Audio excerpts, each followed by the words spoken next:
পাগুলো যেন স্থানচ্যুত হয়ে টলে পড়ে যেতে চাইছে। কি নির্জীব সেই মেয়েটির মুখ! চামড়া শুধু যেন করটির উপর কালচে ফিকে ধূসর হয়ে লেগে রয়েছে। ত্বকে কুঞ্চিত মাংস বেরিয়ে এসে ঝুলছে। কদাকার সেই চেহারা অবর্ণনীয় ভয়ের কিছু সঞ্চার করেছে আমার মনে। তার মাথার চুল মুখের কাছে নেমে পড়ল হঠাৎ। চোখের মনি পুরো সাদা, অস্বাভাবিকভাবে দাঁত বের করে হাসছে আর উঠে আসছে আমার দিকে।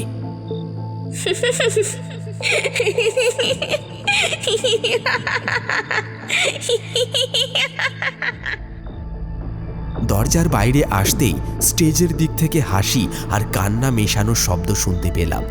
সেই মেয়েটির গলার স্বর, তার কণ্ঠস্বর বলছে, হে প্রিয়তম, বিশ্ব এই এখন নিদ্রাগমন, এই অন্ধকার গগন তুমি দিয়েছ আমায় হৃদয় মিলনের ঝংকার। আমার আর তোমার মাঝে না থাকবে গোপন কিছু, না গো কোনো অহংকার। সংলাপটা বলার সঙ্গে সঙ্গে তার হালকা করুণ কান্না আমার কানে এলো। আমি যন্ত্রচলিতের মতো স্টেজের দর্শক আসনের মাঝের সরণিতে এসে দাঁড়িয়ে পড়লাম।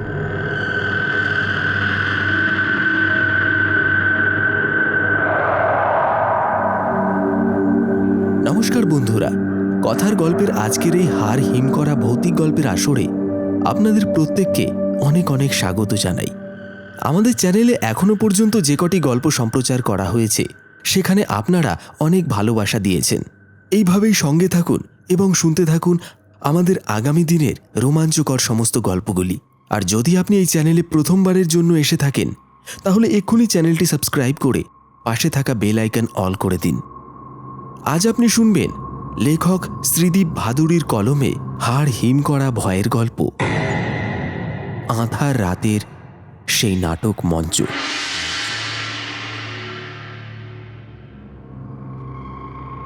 সালটা 2021।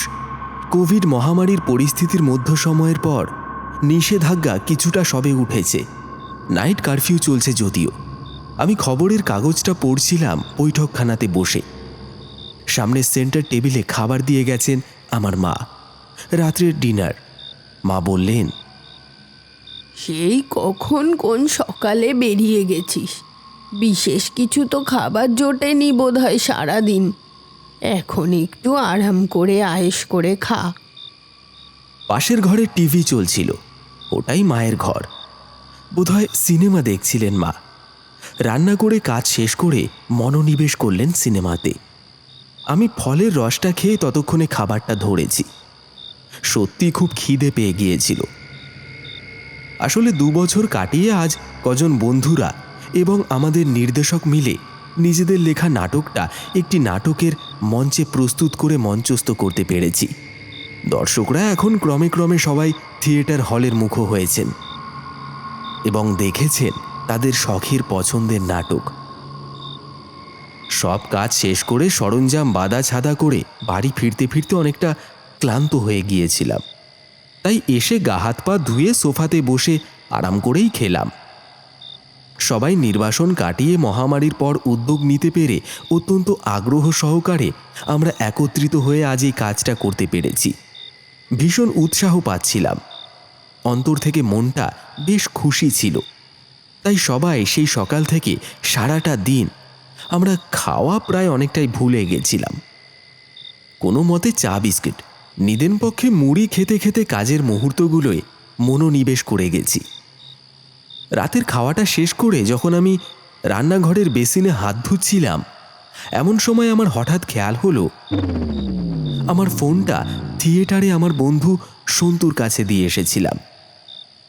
তালে গোলে হারিয়ে কর্মব্যস্ততায় সেটা ফেরত নেওয়া হয়নি। দেখাও হয়নি তার সঙ্গে নাটকের শেষে।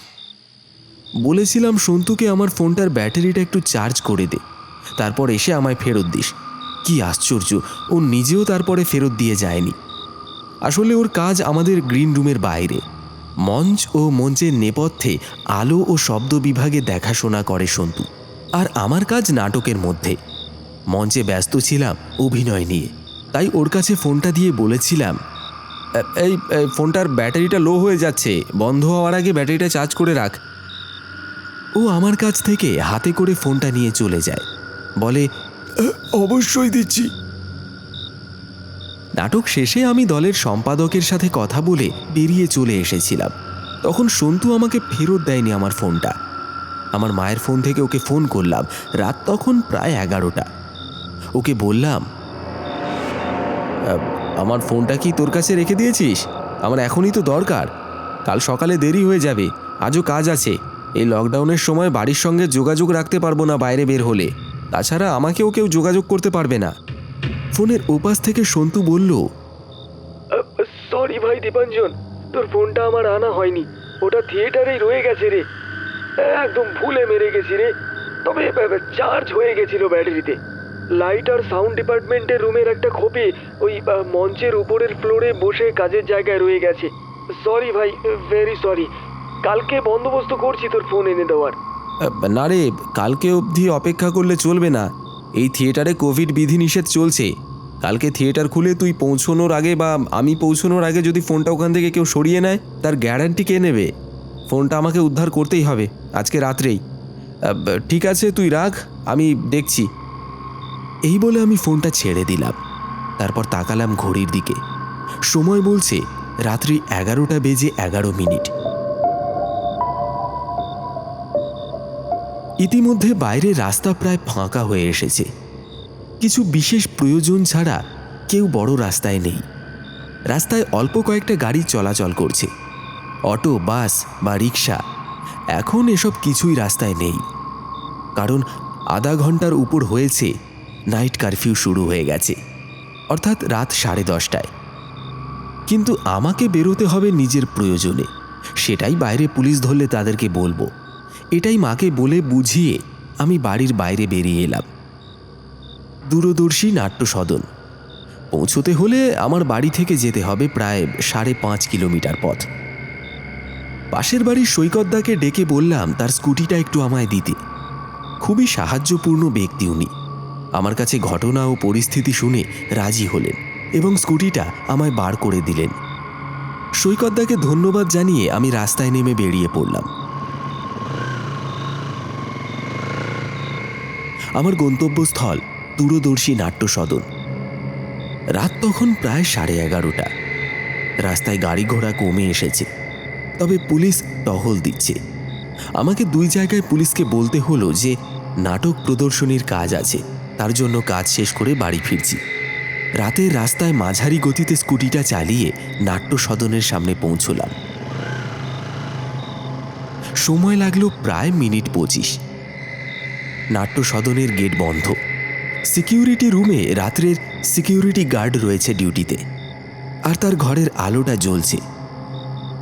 ছোট একটা লন এরিয়া আছে বাইরে, আর তার সামনের রাস্তায় আমি স্কুটিটা পার্ক করলাম। তারপর নেমে বন্ধ গেটের সামনে গেলাম এবং বন্ধ গেটের তালা ধরে ঠুকলাম। গেটের শব্দ শুনে সিকিউরিটি গার্ড বেরিয়ে এলেন। তারপর আমায় জিজ্ঞেস করলেন, কি ব্যাপার স্যার, কাকে চাই, কি দরকার?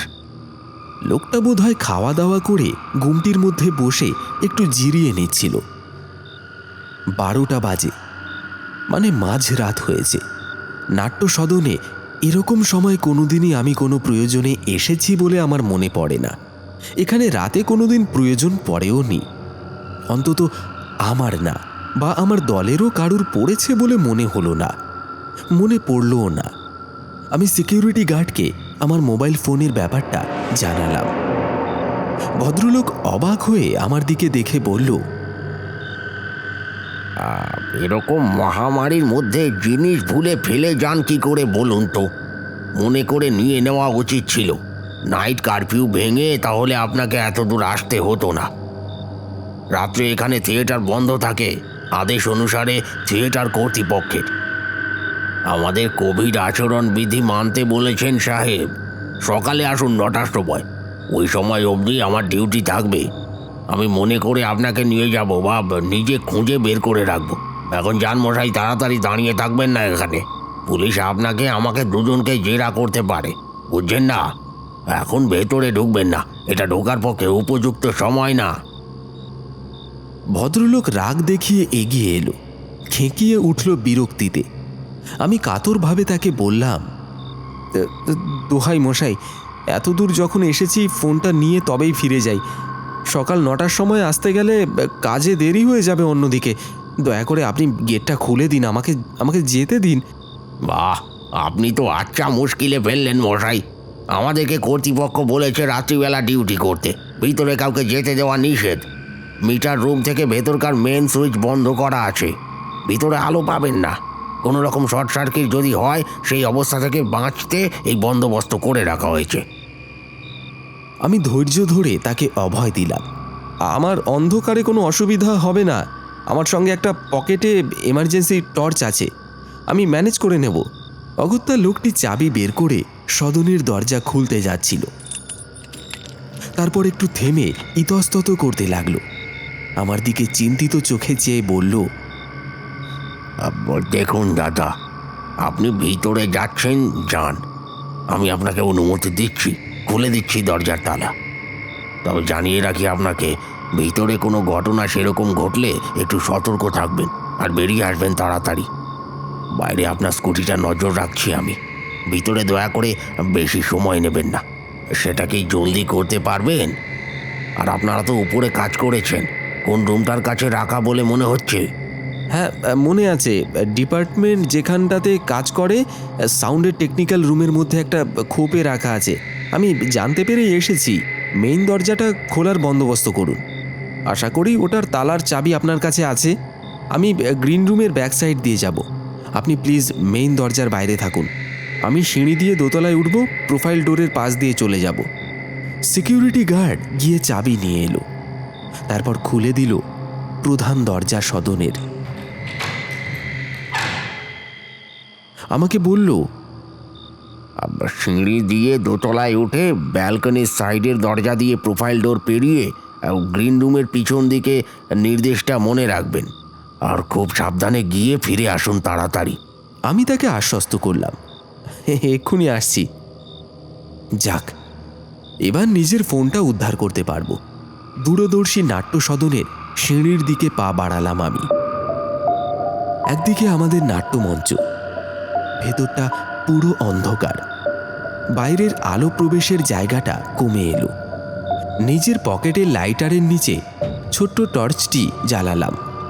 একটা ব্যাপার ভাবলাম, এই সিকিউরিটি গার্ডটা টেনশন করছিল কেন? কোভিড বিধি নিষেধের জন্য বোধহয় রাতে প্রবেশ একদম বন্ধ।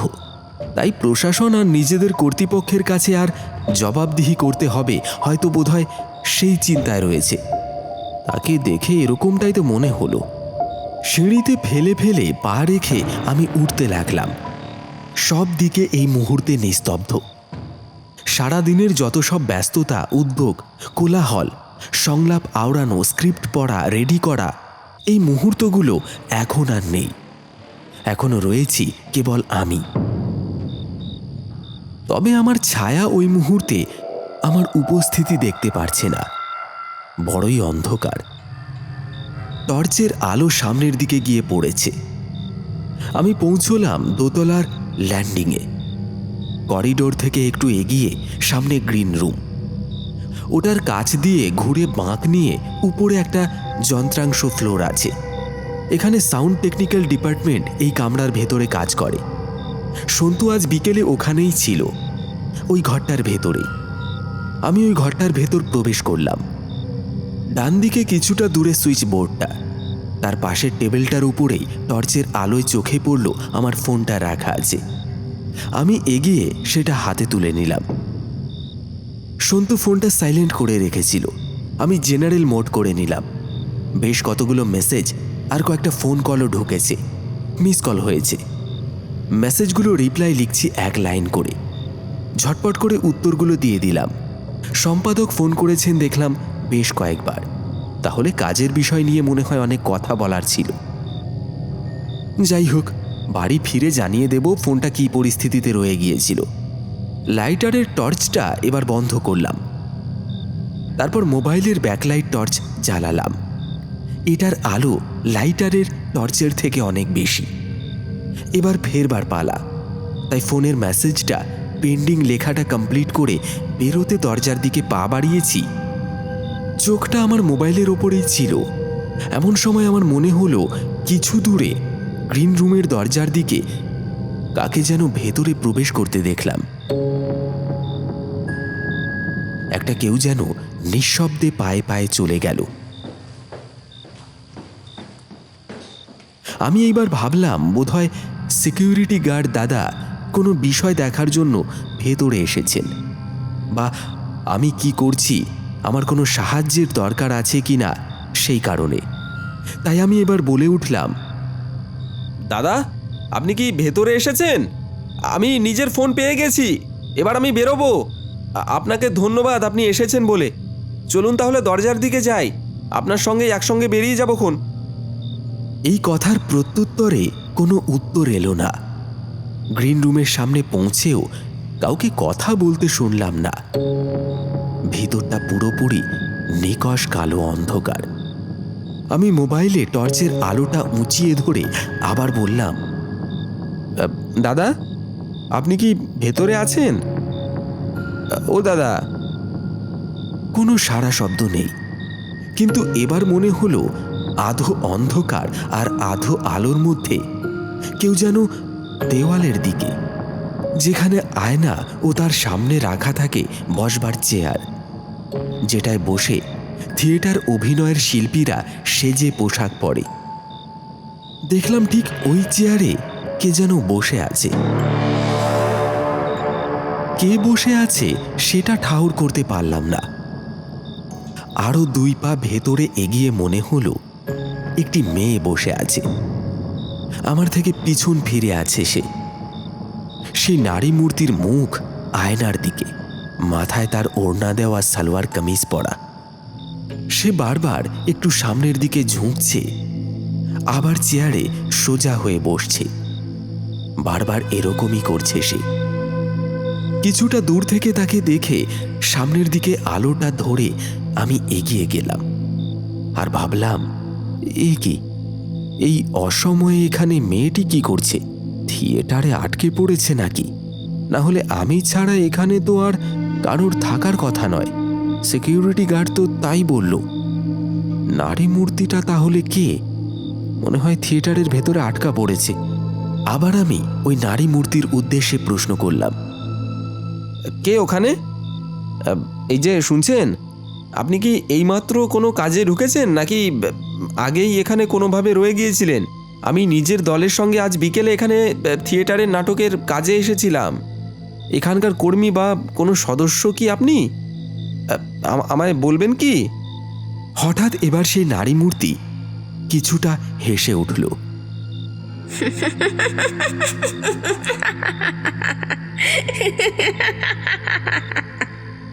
নিস্তব্ধতার পর তার এই রহস্যময় হাসি। তারপর যেন সে চাপা কণ্ঠে বলে উঠল, আপনাদের কাজ কি শেষ হয়ে গেছিল? তা এখানে আবার কি করছেন? এখন তো শুধু আমাদের কাজের সময়। আমরা কাজ ফেলে রেখে বসে থাকতে পারি না যে। আমাদের নাটকের দল কাজ করে এইসব আঁধার রাতে। এটাই তো শুধু আমাদের সময়, আমাদের অধিকারের স্থান ও কাল। আপনি কেন এখানে এসেছেন? আমিও এক নাটক দলের সদস্যা। আমার নাম মহুয়া, অনুভব নাট্যম দলের সঙ্গে যুক্ত। আজকে আধারে আমার দল ও আমি নাটক পরিবেশন করছি। আপনাকে অবশ্যই স্বাগত জানাই। এসে যদি আপনি পড়েছেন, দেখবার জন্য থাকুন না তবে। এই বলে সে থামল। আমি আবার বললাম, আসলে কি আমার মোবাইল ফোনটাই পাশের ঘরে পড়েছিল, আজ নিতে ভুলে যাই। অগত্যা ফিরে এসে তাই ঢুকতে হলো এই নাট্যশালায়। না হলে কি আর সাধে এই নাইট কারফিউ পরিস্থিতিতে বেরিয়ে এলাম।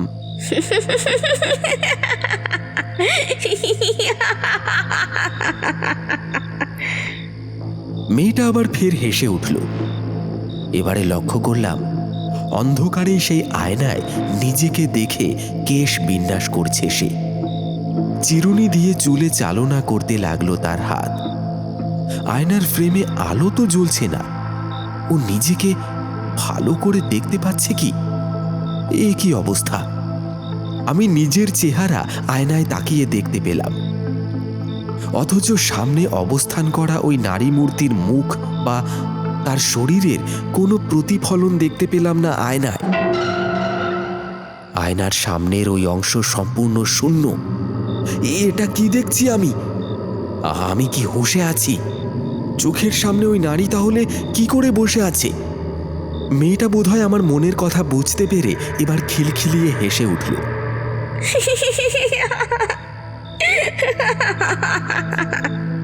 তারপর বলল, আমার ওই আলোর প্রয়োজন আর নেই। আমাকে তো কখনোই দেখা যায় না। সময় এসেছে, এবার আমি নাট্যমঞ্চে প্রবেশ করব। আপনি চলে আসুন। এই বলে সে আমার দিকে পিছন ফিরে তাকালো। আমি স্তম্ভিত হয়ে গেলাম। দেখলাম শুধু তার মাথাটা একটু একটু করে পুরো শরীর থেকে পিছন দিকে ঘুরে বেঁকিয়ে আমার দিকে তাকালো, অথচ ওর শরীরের বাকি অংশ একটুও ঘুরল না। একটা ভৌতিক ভয়াবহতা আমার মনে উদয় হলো। আমার হাত পা কাঁপছে, পাগুলো যেন স্থানচ্যুত হয়ে টলে পড়ে যেতে চাইছে। কি নির্জীব সেই মেয়েটির মুখ! চামড়া শুধু যেন করটির উপর কালচে ফিকে ধূসর হয়ে লেগে রয়েছে। ত্বকে কুঞ্চিত মাংস বেরিয়ে এসে ঝুলছে। কদাকার সেই চেহারা অবর্ণনীয় ভয়ের কিছু সঞ্চার করেছে আমার মনে। তার মাথার চুল মুখের কাছে নেমে পড়ল হঠাৎ। চোখের মণি পুরো সাদা, অস্বাভাবিকভাবে দাঁত বের করে হাসছে আর উঠে আসছে আমার দিকে।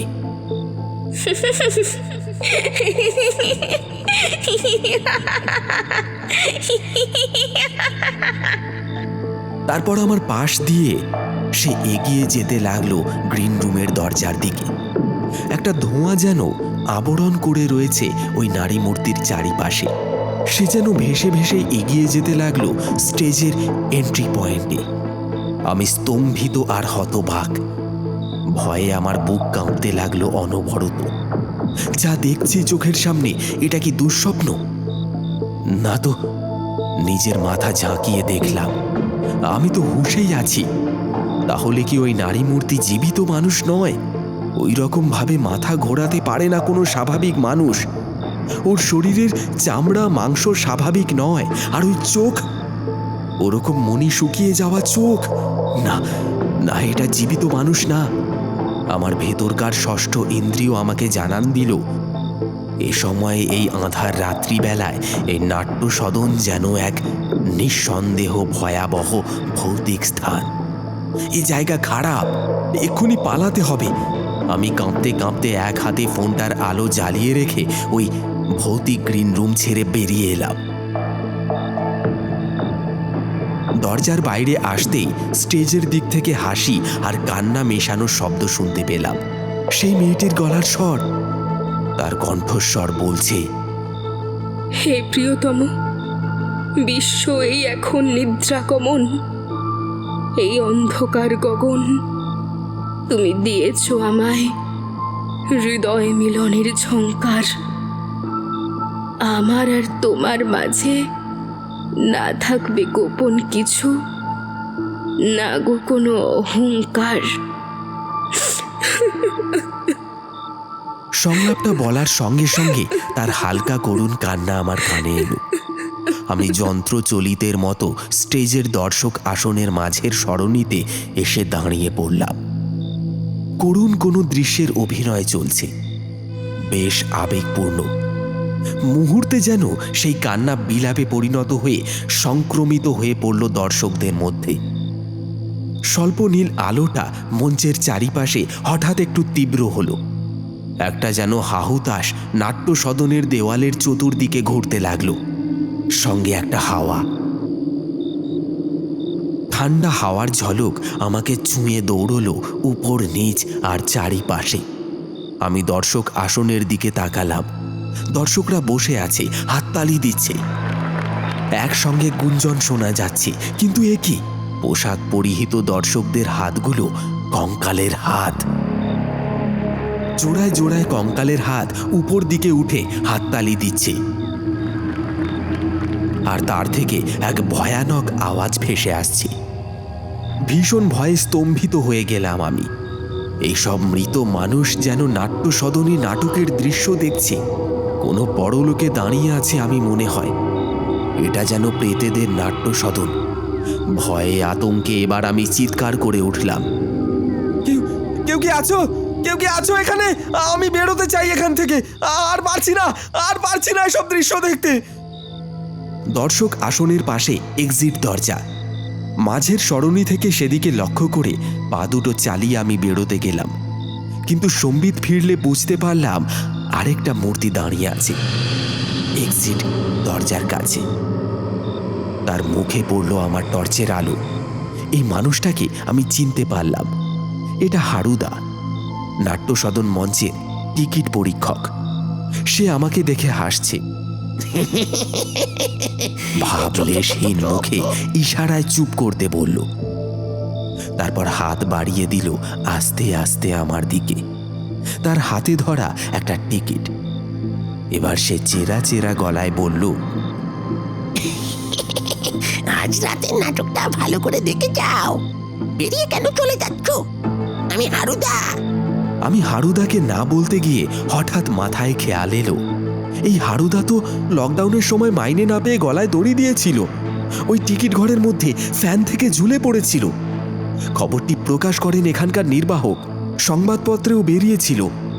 তাহলে আমার সঙ্গে এ কে কথা বলছে? এও কি তাহলে ভূত? আলোয় এবার হারুদার গলায় একটা দড়ি দেখতে পেলাম। টর্চের আলোয় স্পষ্ট দেখছি ওই দড়িটা আস্তে আস্তে টান হয়ে গেল উপর দিকে, আর হারুদা সিলিং থেকে ঝুলছে এবারে। তার জিভ বেরিয়ে আসছে মুখের ভিতর থেকে, ঠোঁটের কষ দিয়ে রক্ত পড়ছে। তবুও সে কথা বলছে, আমাকে বলছে, এই নাটকটা মিস করবেন না। এই নিন টিকিট। বসে পড়ুন আপনি। তার শীর্ণ দুটি হাতে ধরা টিকিটটা সে এগিয়ে দিচ্ছে আমার দিকে। আমি এক্সিটের দরজায় শেষ শক্তিটুকু সঞ্চার করে এক ধাক্কা মেরে খুললাম। তারপর সেখান থেকে দিক বিদিক জ্ঞানশূন্য হয়ে পালাতে লাগলাম।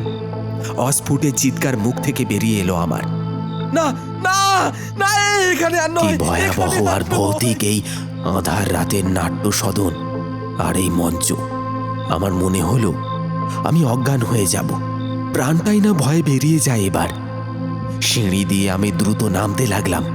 নিচের ল্যান্ডিংয়ে পৌঁছানোর পরে বাকি কয়েক ধাপ বাকি থাকতেই আমি হোঁচট খেলাম।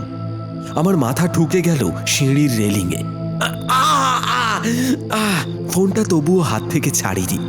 চিৎকার করে সাহায্য চাইলাম, আমায় বাঁচাও, কে আছো এখানে, বাঁচাও। কিছুটা দূরেই নাট্য সদনের প্রধান প্রবেশদ্বার। ওখানে অধীর আগ্রহে অপেক্ষায় ছিল সেই সিকিউরিটি গার্ড। আমার ওই অবস্থা দেখে তিনি টর্চ নিয়ে দৌড়ে এলেন। তারপর আমাকে দু হাতে ধরে টেনে তুললেন। আমি তার কাঁধে ভর দিয়ে বললাম, বাঁচান বাঁচান, আমি আর পারছি না, একটু জল খাওয়ান, আমায় বাইরে নিয়ে চলুন। সে আমায় দ্রুত টানতে টানতে প্রধান প্রবেশদ্বারের বাইরে নিয়ে এসে তারপর ফটক বন্ধ করে দিল। এবার আমার চোখে মুখে একটু স্বস্তি ফুটে উঠল। সিকিউরিটি গার্ড রুম থেকে তাড়াতাড়ি করে জলের বোতল নিয়ে এলো এবং আমাকে দিল। আমি ঢকঢক করে অনেকটা জল খেলাম। আমার ধরে যেন প্রাণ ফিরে এলো। সিকিউরিটি গার্ড বলল, আপনি বেরিয়ে আসতে পেরেছেন এই ঢের। আবার নিজের ফোন পেয়েছেন তো? এবার বুঝতে পারছেন আশা করি কেন আপনার সঙ্গে কড়া ভাষায় কথা বলছিলাম। আপনি ভিতরে যা দেখেছেন, এই মহামারীর পরে এখানে চাকরি সূত্রে থাকতে গিয়ে রাত্রিবেলা আমিও ওই একই জিনিস টের পেয়েছি। আমি ছাড়া অবশ্য অন্য সিকিউরিটি গার্ডরা জানে না। মালিক কর্তৃপক্ষকে এই জিনিস বলার পরে তারা আমাকে বিষয়টা নিয়ে চুপ থাকতে বলেছিল। বাদ বাকিদের বলতেও বারণ করেছিল, না হলে কেউ এখানে কাজ করবে না, থিয়েটারের বদনাম হয়ে যাবে, নাটকের আগ্রহ আর হবে না কারোর ভয়ে। তবে তারা কাউকে ভেতরে যেতে দিতে বারণ করেছে। দয়া করে এই বিষয় নিয়ে আপনি ওনাদের কিছু জানাবেন না, বাইরে কিছু বলবেনও না। আমি আপনাকে যতটা পেরেছি আশা করি সাহায্য করেছি। আমাকে নিজের চাকরিটা রেখে কাজ করে খেতে হবে স্যার, না হলে নিজের ঘর সংসার চালাবো কি করে বলেন তো? কীভাবে কাজ করে যাচ্ছি প্রতিদিন রাত্রে নাইট ডিউটিতে, তার বলার মতো না। এই নাট্যমঞ্চে আধার রাত্রি আপনি যাদের ভিতরে দেখলেন তারা সবাই মহামারীতে মৃত।